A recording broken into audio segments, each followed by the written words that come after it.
First, a word from our super specialty sponsor. If I had to put coffee in a bag as a roaster, I would want to pick something functional and attractive. I want it to tell the story of the coffee inside, but not produce a negative impact on the environment outside. Savor Brands has Compost Plus, bags that are 100% BPI and DIN CertCo industrial compostable certified, meaning they have undergone an independent and transparent testing and evaluation phase. Reach out to learn more at savorbrands.com.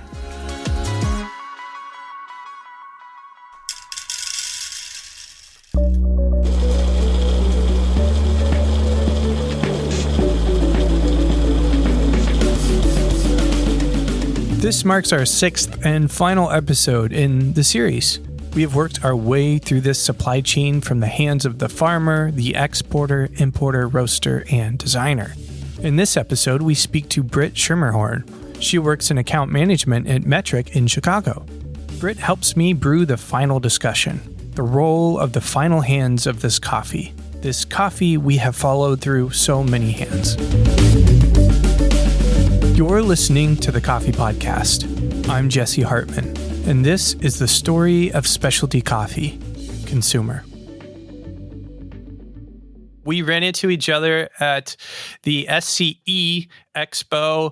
Wait, is that a double E if I say Expo at the end? I think it is. Specialty Coffee Expo in Chicago in 2024. I guess that's this year, right?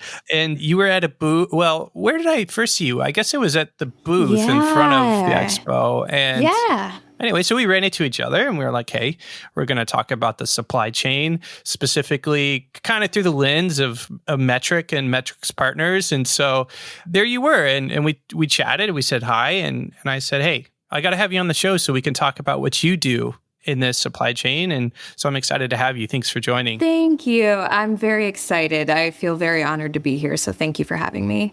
You bet. So let's just talk a little bit about your background and then we'll jump into kind of the main topic here. You haven't always been in coffee, from what I could tell. Tell us a little bit about why you chose coffee as part of your career path. Yeah, so I got my very first job in coffee in Kalamazoo, Michigan. This must have been, I think, 2018. I was 23 years old. And yeah, I was just going to school part-time. I was working at a brewery in a cafe there. When I say cafe, it was like a pub, but they called it a cafe. Really fun job, but I was looking to get a second job. I was in school part-time and needed another job. So I saw that this local coffee shop was hiring, and I thought, that sounds cool. This is so silly, but this is the extent of my knowledge of coffee at that time. I would literally go around town and rate different coffee shops on how good they were based on how good their iced vanilla latte was. Hey, I was like... That's a totally great baseline. Yeah, if it was too sweet, that wasn't good. If it was not sweet enough, it wasn't good. It was the milk, it was everything. So that was kind of like my baseline for how good coffee was. I love that. Yeah. I mean, looking at it now with where I'm at in coffee now, it's like, I love that I had that at one point because I think it kind of gives me, I really try to make specialty coffee as accessible and approachable as possible. And knowing that like, this is kind of where I came from, I think it really helps me in that regard. But yeah, so I ended up getting a job at that cafe. I worked there for a couple years. Left because of school and stuff, ended up coming back to specialty coffee, I guess more so into specialty coffee. Worked at a roastery in Grand Rapids, Michigan for a couple of years, and that was like my first introduction into specialty coffee, really. Went through some really awesome training with some folks there. Ended up leaving the industry for about maybe a year and a half. Worked in title insurance, which is as exciting as it sounds. Decided I wanted to go back to coffee again and landed at Metric. And it's just been awesome. Okay, so you ended up in Chicago, which I guess is not a huge hop and skip from where you were before. What brought you to Chicago? You know, I was just feeling a little bit stagnant. I was living in Grand Rapids, Michigan, amazing town. But I was just feeling a little stagnant. You know, I had kind of finally graduated college. I had a job and I didn't really know what was next for me. And I love telling this story. I have a close friend of mine who actually lives here in Chicago. When we were talking one night, and I was telling him, we hadn't talked in a while and we were catching up. And I was like, yeah, I'm feeling really stagnant, bored. I'm not really sure what's next. And he said, Britt, we talked about this last year. And I was like, oh my God, like it was such a wake up call for me. I was like, wow, I've been saying the same thing. So I actually ended up moving 3 weeks later to the day to Chicago. Wow. Yeah. Boom, you did it in 3 weeks. That's crazy. It's pretty crazy. I'm just so grateful that he happened to phrase it that way because it was just so effective for like what I needed at that time, Nice. At that point, did you still have your assessment of cafes at the iced vanilla level, or did you change it? I think it was a little different at that time. Okay. I had been through some really great coffee training programs in Grand Rapids at Ferris Coffee, and they were very instrumental in me kind of developing more coffee knowledge. Excellent. I like to get the background because we're people in coffee. I think it's so easy to get caught up in kind of the industry jargon and chatter that we can have. So thank you for sharing some of your story. So currently you're at Metric and your job title is account management. So what does that entail? What does that look like day to day? It is something new every day. And especially at Metric, we're a small team. I think maybe there's, 15, 20 of us. It is something new every day. I would say the bulk of my role right now is just being present for our wholesale clients. Sometimes just this morning I had an account who's based in Bloomington, Illinois. They reached out because their grinder stopped working. So it's figuring out how we can bridge the gap for folks when they're experiencing technical difficulties, or another big thing is making sure that folks have the right coffee for what their mission is at their cafe or at their business, whatever they're trying to do. Yeah, just sitting down with folks, making sure they have everything that they need to succeed. Do y'all provide grinders, or is that just you're also kind of acting or behaving as a technical help when it's needed? Well, I think that's the point being is that we catch it all. I think anyone who works at a roastery, it's like you find that you end up fielding all different kinds of inquiries and just figuring out how to serve them with the most care that you can with the resources that you have. Okay. Yeah. So there's a lot more to account management than just saying, hey, you ordered some coffee and made sure it arrived. There's a lot more to it than that. Yeah, absolutely. Okay.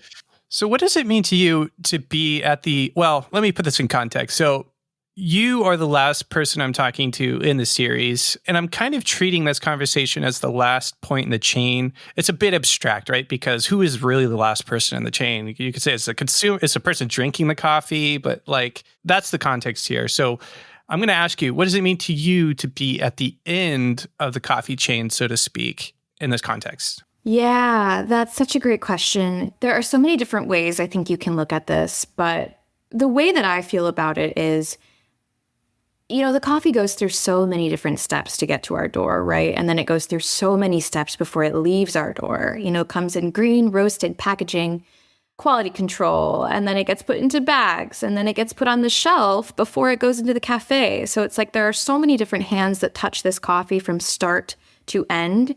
And being towards that end of the chain, I think it is such a beautiful privilege to be able to be one of the final people that it touches. But I think the ultimate thing is that we want to just do justice and respect the work that goes into us even receiving it and even having the privilege of selling it, receiving it, roasting it, doing that with so much care. That needs to be conveyed to the consumer, like all of the work that's going into this. And I think, at Metric, that is something we really pride ourselves on. And humbly, we really try to do this with the most respect that we can. But yeah, it's really just a privilege. And also, to that same point, it's knowing how to convey to folks who are not in the coffee industry what it is that they are purchasing, what they're putting their money into when they are purchasing coffee, especially specialty coffee. Yeah. Being able to convey that in a way that's accessible, because it's even yesterday I had a tasting with some folks and they wanted to try the coffee that was on drip in our cafe, and it was an anaerobic process. And I am still I've been in specialty coffee about 3 years, coffee for 5, but I'm still learning. And so it's this person who didn't have a ton, to my knowledge, of coffee background explaining what an anaerobic process is, but in a way that makes sense to them. So it's not like, to your point, all of this jargon, but making it accessible information so that we can share it with folks. Because, I mean, how often do you get folks who they go into a specialty coffee setting and they don't know what a coffee process is? And if we immediately start rattling off fermentation and all of this, it's like, unless there is a baseline understanding, that doesn't mean anything. And in fact, it's a turnoff because it's just above someone's head. And that's happened to me before, you know? Yeah. Yeah. You get too technical. It's kind of part of the customer service thing, right? Like you get overly technical and you can see it in their eyes, like their eyes glaze over and it's like, you've lost me. Exactly. I found a lot of the times, like in those situations, overcoming the technical side is just having them taste it, like alongside something else. Like back in the day, for me, it was you would hand somebody a clean,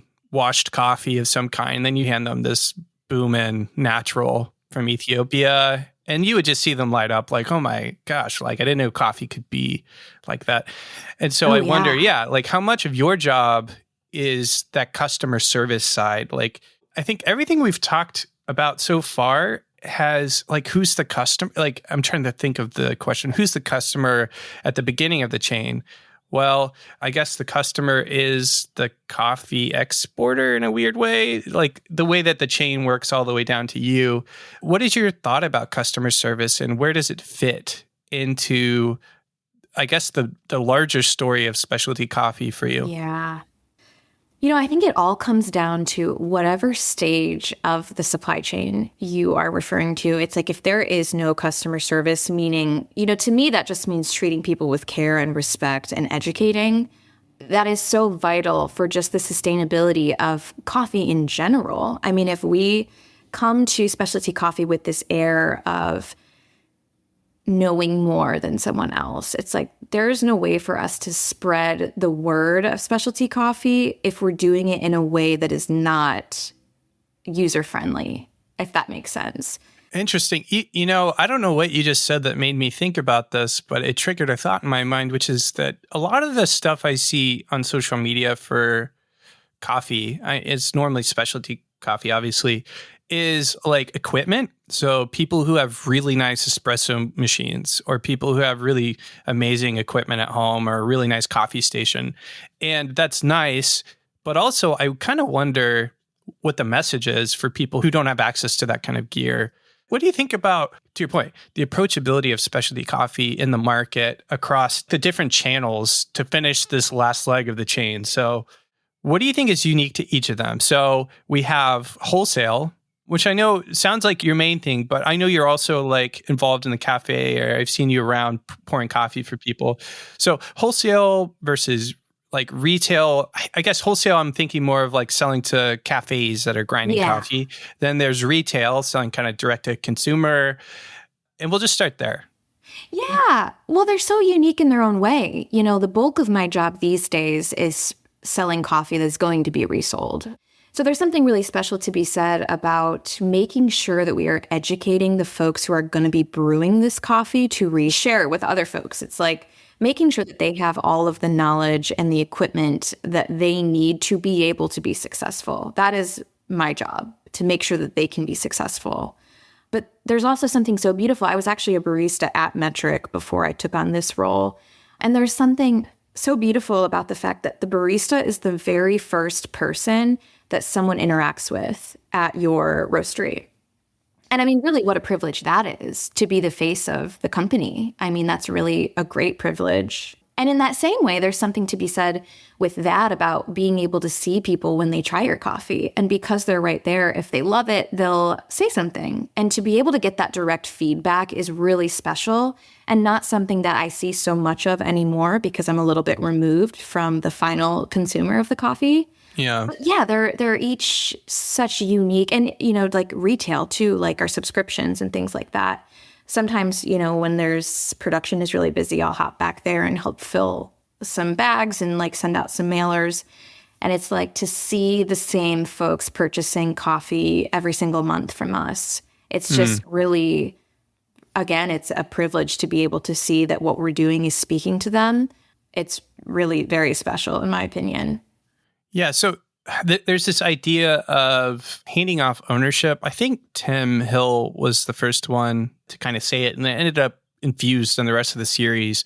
That there's this idea that what you're handed before you, now you have some level of ownership and you're trying to transfer that ownership down the line, I guess, to the point of whoever's buying the coffee is the last owner, unless I guess they're, like to your point, if they're extending it again to their customers, then they end up being the last one with ownership.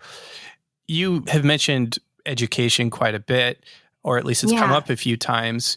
And I had this, I don't know, offhand conversation on one of these random social media outlets. And I said something to the effect of, like, I gauge a cafe based on, or I tend to gauge it based on like how educated the baristas are. And it's not like a test. I don't come up and be like, do you know what anaerobic is? Because that's not what I'm going for. It's more just like, hey, what's on bar right now? Or, what's in the hopper? And what can you tell me about it? And so I tend to, if they can't answer that question, I get an impression from the cafe, like, do they care about handing off that ownership? Or do they just, or they just run in a coffee shop? And that's fine. But I had somebody else be like, well, it's not really fair to expect that. I don't know. What do you think? What do you think about this? That's a tricky position to be in. I think that can be a pretty good litmus test, I want to say, to just show, I don't know. It's tricky because I've also found myself in situations before as a barista where I didn't necessarily feel like I was equipped with the information that I wanted to convey. So even though I had this, level of care, maybe I wasn't equipped with the knowledge that I needed. And I think that you could find that many places, because I think if someone's working in coffee, there's at least some sort of interest there that they're interested in something about coffee. So I think there is an automatic level of care, but maybe folks aren't always equipped with that knowledge that they need. Yeah. And I think what you're getting at is a gap. And it's an important disconnect. If we care, I guess the we is the kind of universal people in a particular supply chain relationship. So say, I don't know, from coffee farmer to barista. If we collectively care, then any disconnects like that need to be addressed, maybe? Absolutely. Yeah. And to your point, if a barista feels disconnected or doesn't feel like they have the information they need, it goes both ways, right? Like whoever comes before is responsible for conveying some more information, but also baristas taking initiative. Absolutely. And being curious and asking the questions. I don't know, it goes both ways. And I don't know why I'm getting so into this. I just find that, communicating the value all the way down to the customer, some customers just don't care. Right? They just really don't care. But I'd step around that and I would say, for me at least, that you could get a customer to care, because I think ultimately people care about people. And so if you can convey the story of the coffee that they're drinking, I think most people can care or don't realize that they will care when they hear the story. And so I'm on a rant now. I'm sorry. No. I think that's really great. I mean, I think at the end of the day, it all boils down to like the connections we keep in our life. And people are people, to what you just said. Like we inherently, human beings, care about other human beings, whether we think we do or not. Right. And if there is a way in which we can convey, I mean, that's something that I've learned at Metric in my short time here so far. It's been learning about the producers that we work with, and seeing, we try to release these fun postcards for every coffee that we release that has a photo of the producer on the front, and then on the back it has the information about the coffee, the price that we paid for it, and all of that information, like the transparency data. Nice. Now it's like, now I have a face for the coffee. And I think that is such a key element of this, is like recognizing the folks who are putting their blood, sweat, and tears into this product that we are consuming. That is how it should be. Yeah. It's the people connection piece. And I'm trying to even just think of the recent coffee experiences that I've had that haven't been specialty coffee, like I've said in the past that I think specialty coffee is more than just the quality of the coffee. There's like a culture element that I Absolutely. think really makes it complete. And I went to one of these new like drive-through coffee spots. I won't name drop it. It's becoming more and more popular, especially in Texas. I don't know what's going on. They're kind of taking over. And I went through the line and it was fun. And like the coffee was fine, but there was no even tiny mention of this is an agricultural product. Like it comes from a Yeah. farm. You know what I mean? Yeah. I guess the vibe for me is, or maybe there's two sides of this. Like you can go to a coffee shop that like, oh, it's all about the farm, but it actually isn't. But then you can also go to like a cafe that like, there's just no picture at all about this involving more hands than the ones handing you the cup of coffee. And I think something that's attractive about Metric and companies doing similar things is, like you said, there's trying to connect the dots for the last person who has ownership, for that last person, the person taking a sip of coffee and being like, hey, I mean, I know that Metric's team works really hard to have relationships with the producers. And so there's a story to be told beyond, hey, we just bought some coffee and are serving it. So I'm probably getting off topic, but uh, what are some things that you learned, or maybe lessons learned for you from the days of, you were saying your early days of coffee, where you were kind of like going around cafes and just enjoying that, to all the training that you've had, and then now being in your position as a account management? What are some of the big nuggets that you've learned along that road? Yeah. I think one thing that was very vital for me around this same time that I'm learning more and more about specialty coffee is the fact that I've been doing this during my 20s. So I'm 29 now, and my coffee experience began at like 22, 23.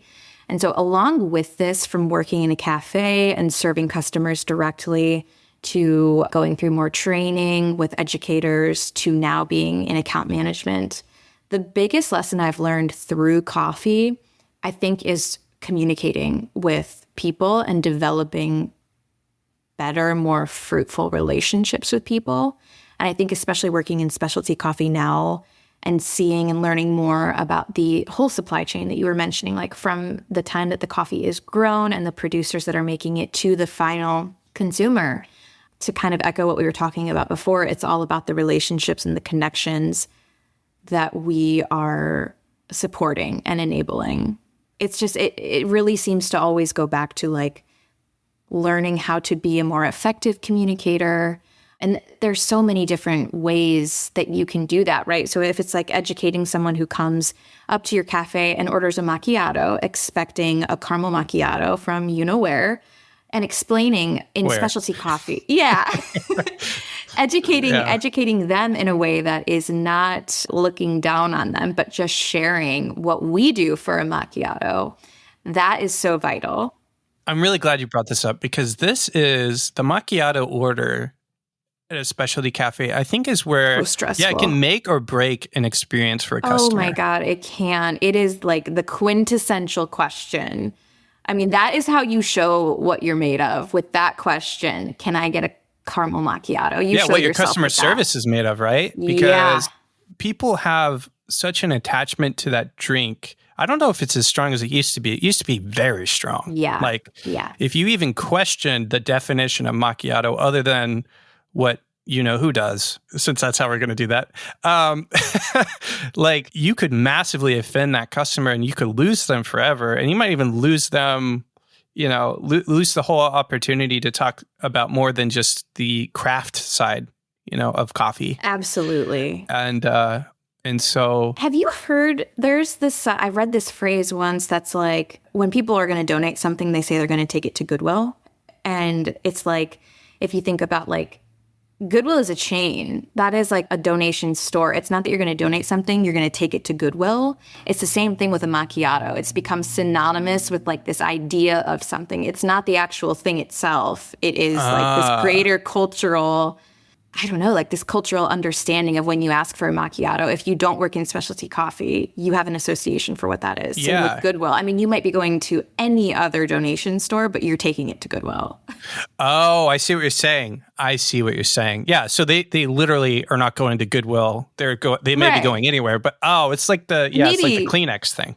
Yeah, exactly. Maybe that's like a Michigan thing. I don't know, but that's I totally get what you're saying. Yeah, it's like, the macchiato means something in the culture. And so undoing that is kind of undoing some identity.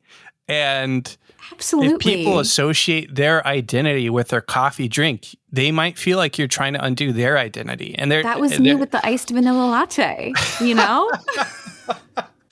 So what's the story here? I guess what we're saying here is that transfer of ownership is especially evident, I think, in moments like that, where people have this deep connection with coffee, and you have an opportunity to like speak into that depth, or you could totally obliterate the opportunity. And that's a lost opportunity, not just for you. If we think of this as the whole chain, it's also a lost opportunity for everybody upstream.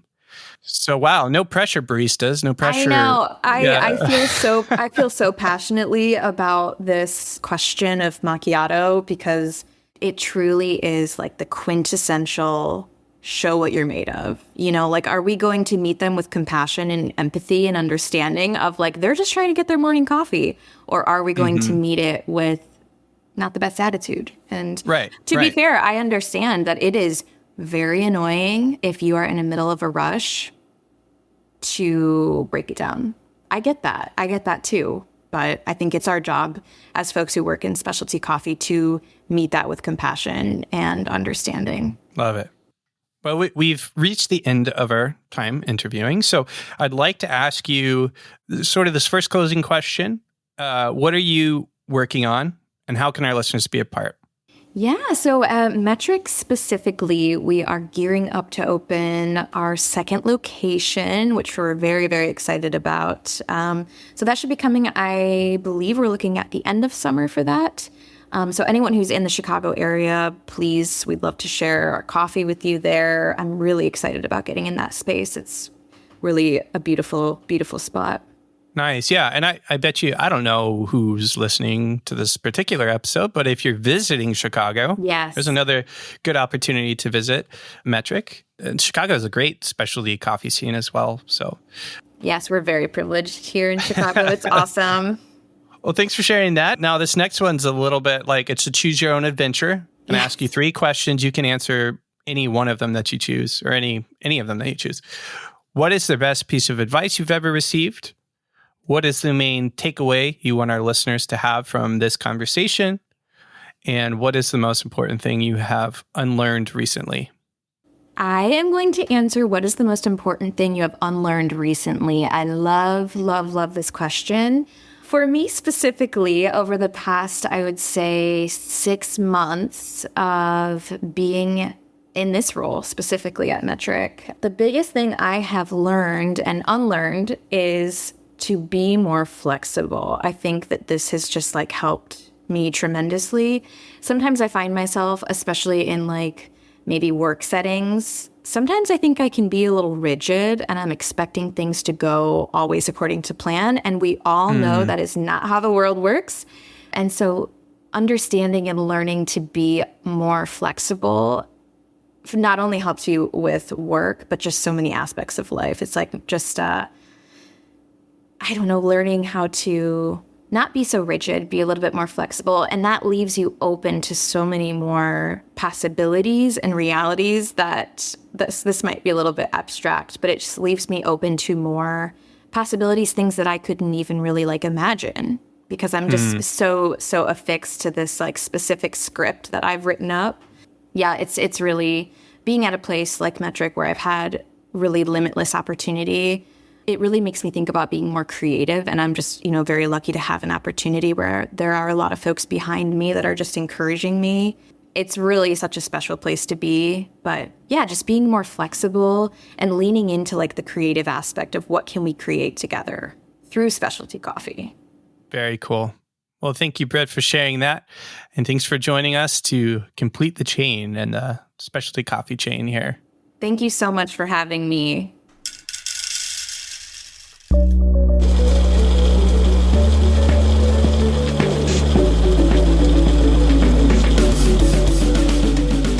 I may have gotten a bit abstract in this episode. I understand that not all coffee companies operate with the same framework. For example, some want to create a brand vibe that does not bring the agricultural side of coffee to mind at all.